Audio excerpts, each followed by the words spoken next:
Ce 13 mai 1968, 25 000 manifestants déferlent sur la place de la préfecture. Certains, plus énervés, franchissent les grilles, incendient une partie des locaux et retournent la voiture du préfet. Des barricades sont installées en haut de la rue nationale. Le lendemain, retour au calme, Le Mans se réveille groggy. Au-delà de cet épisode, au printemps 1968, un vent de nouveautés porté par la grogne des ouvriers et de la jeunesse soufflait sur le département. Entre souvenirs et héritage, rencontre avec les témoins d'une époque charnière dans ce journal spécial. À l'époque, ça représentait quoi d'exprimer sa voix d'étudiant? Il y a eu des gendarmes mobiles qui sont venus nous charger. Le patron a cédé, il a dit mais vous ne tiendrez pas un an. On rêvait beaucoup, on croyait que la révolution arrivait, que plein de choses allaient changer. Mai 1968, toutes les grandes usines, ou presque, étaient bloquées par des grèves longues pendant lesquelles la parole se libérait, où on apprenait l'engagement syndical et où on innovait dans les moyens de lutte. Chez Carrel et Fouché, fabricant de matériel pour la SNCF, 68 était synonyme d'avancée sociale. Là où siégeait l'usine, rendez-vous avec d'anciens militants. On a pu avoir une augmentation importante du SMIC qui était discutée au niveau gouvernemental, avoir des comités d'entreprise dans les entreprises, avoir l'ouverture des mutuelles, etc., etc. Dans la finalité, l'usine Carrel Fouché avec ses 1000 salariés était la deuxième entreprise la mieux rémunérée après Renault. Vous êtes un petit peu spécialisé dans le démontage de pavés, paraît-il, notamment devant la préfecture. Ça commençait peut-être bien au début, mais ça se transformait toujours plus ou moins. Surtout qu'il y avait, Carrel n'était pas dans les derniers, on avait quand même des gens qui étaient assez nerveux, quoi. Le 8 mai, on avait rendez-vous aussi avec nos collègues de chez Renault qui ont monté avec les Carrel Fouché, les Jumont Schneider, etc., etc. Et quand on est arrivé à la place de la préfecture, eh bien, ça donnait tellement envie de jouer avec les pavés qu'on a commencé à démonter les pavés. Et par contre, ça n'a pas duré très longtemps parce qu'il y a eu des gendarmes mobiles qui sont venus nous charger. On avait réussi aussi à passer par derrière la préfecture et on avait investi la préfecture. Et comme c'était une action pratiquement incontrôlable d'ailleurs à un moment donné, eh bien bon, ça a explosé. Et puis le préfet, il fallait que le préfet il saute avec et puis c'est tout. Hein.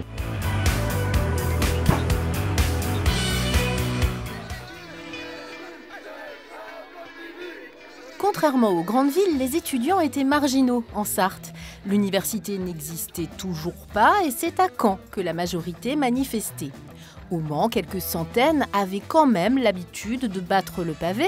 Souvenir du président de l'Association générale des étudiants du Mans de l'époque, devant ce qui était leur maison commune. On était quelques centaines, si vous voulez. On était plutôt la représentation symbolique du mouvement, mais quand il y avait 20 000 personnes à manifester dans les rues du Mans le 13 mai,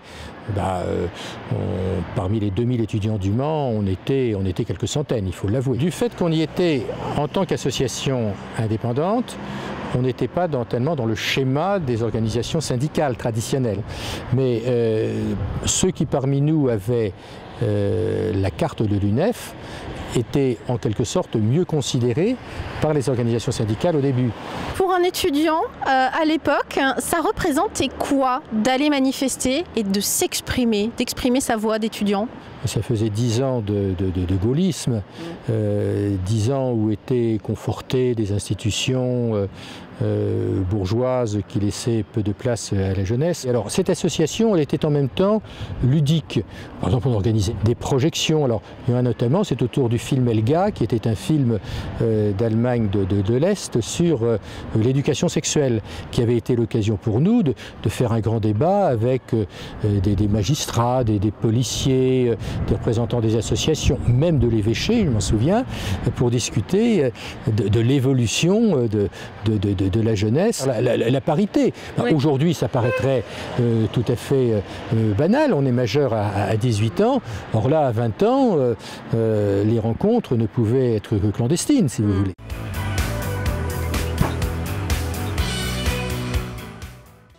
Les manifestations de 68, c'était dans les villes, les campagnes étaient peu favorables à l'engagement politique, à gauche. Mais ils existaient, ces paysans contestataires, rencontre avec l'un d'entre eux sur les lieux de la grande manif du 13 mai 68. Il y avait beaucoup de monde, je crois me souvenir autour de 25 000 personnes, étudiants, enseignants, ouvriers, paysans. Voilà, c'était la grande union de l'époque, quoi. La Fédération des syndicats des exploitants agricoles avait participé à la manifestation, le Centre des jeunes agriculteurs auquel j'appartenais aussi. Donc il y avait quand même une masse de gens assez importante de la campagne. Ça bougeait un petit peu dans ces campagnes. Ah oui, oui, ça bougeait. Les gens discutaient beaucoup. Évidemment, il y avait quand même le sentiment général, c'était un peu la peur. Mais il y avait quand même de la curiosité de la part des gens. Alors vous, à l'époque, vous étiez à Aubigné-Racan. Vous étiez quand même minoritaire dans ce milieu rural, hein, à soutenir des mouvements tels que 68. Quelle était vos envies à l'époque et quelle était la manière dont les gens, vos voisins, hein, envisageaient ce mouvement qui se passait dans les villes essentiellement? Moi, le sentiment que j'avais, c'est qu'il se passait quelque chose, il y avait un mouvement. Bon, quand on est jeune, on aime bien contester, donc je me sentais un petit peu attrapé par ce mouvement. Je voulais m'y coller un petit peu, et donc voilà, j'écoutais beaucoup donc la radio et je suivais même les événements la nuit avec une carte de Paris devant les yeux pour voir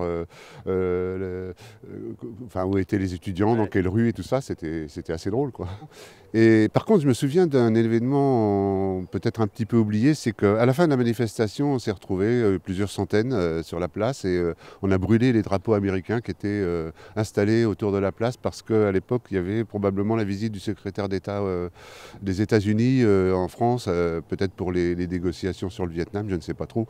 En tout cas, on avait brûlé, il y avait un côté politique très très affirmé de brûler les drapeaux américains contre la présence américaine au Vietnam. Je suis content de l'avoir vécu déjà, même si ça me fait vieillir aujourd'hui, mais j'étais vraiment à fond dedans, quoi. Et on rêvait beaucoup, on croyait que la révolution arrivait, que plein de choses allaient changer. Voilà, donc moi je garde un bon souvenir, je ne regrette pas d'avoir vécu ça de l'intérieur.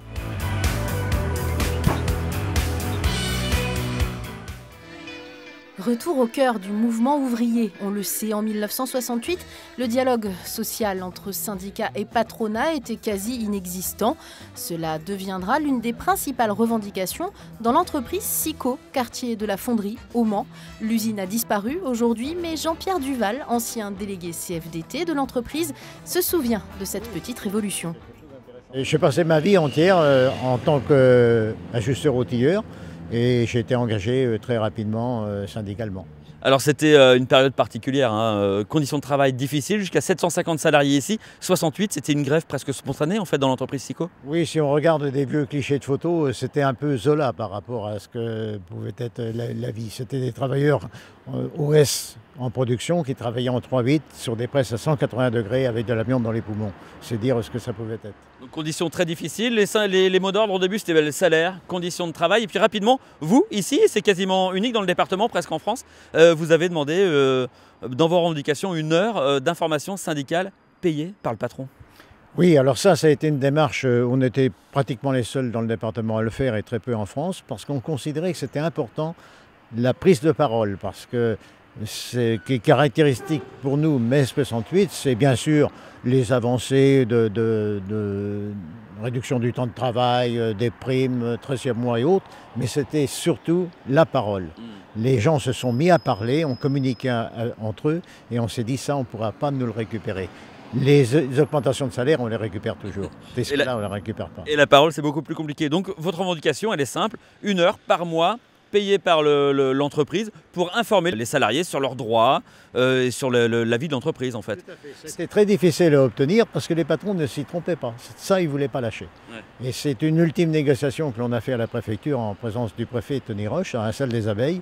Ça a été dur et à la fin, il a cédé, le patron a cédé et il a dit « mais vous ne tiendrez pas 1 an ». Et vous avez tenu combien de temps? On a tenu en gros 17 ans.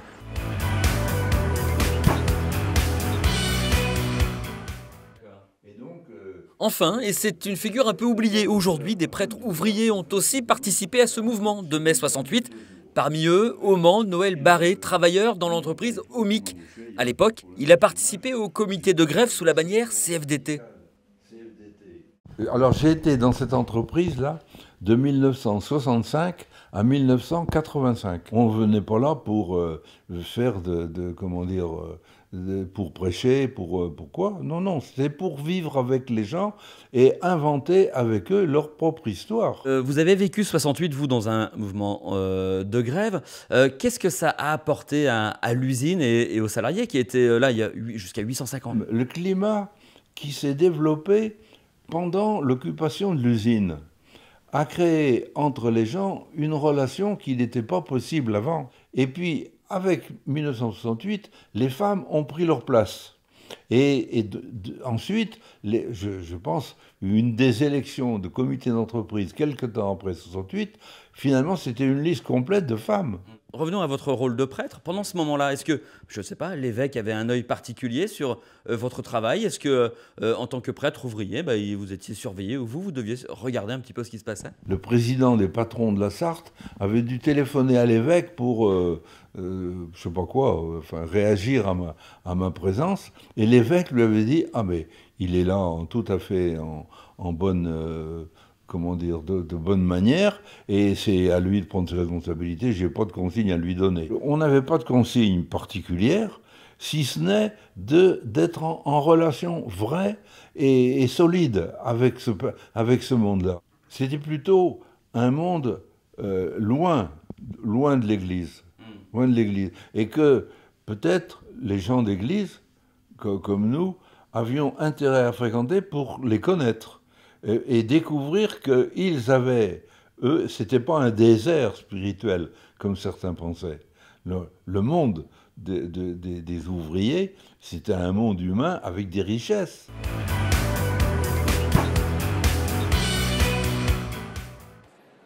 Le 23 mai, au Mans, on a compté jusqu'à 95 entreprises bloquées et 50 000 grévistes. Après les accords de Grenelle, c'est le retour progressif au travail dans les usines. Parmi les dernières, l'entreprise Sico, le 8 juin seulement. C'est la fin d'un mouvement de grogne, mais le début d'une autre époque.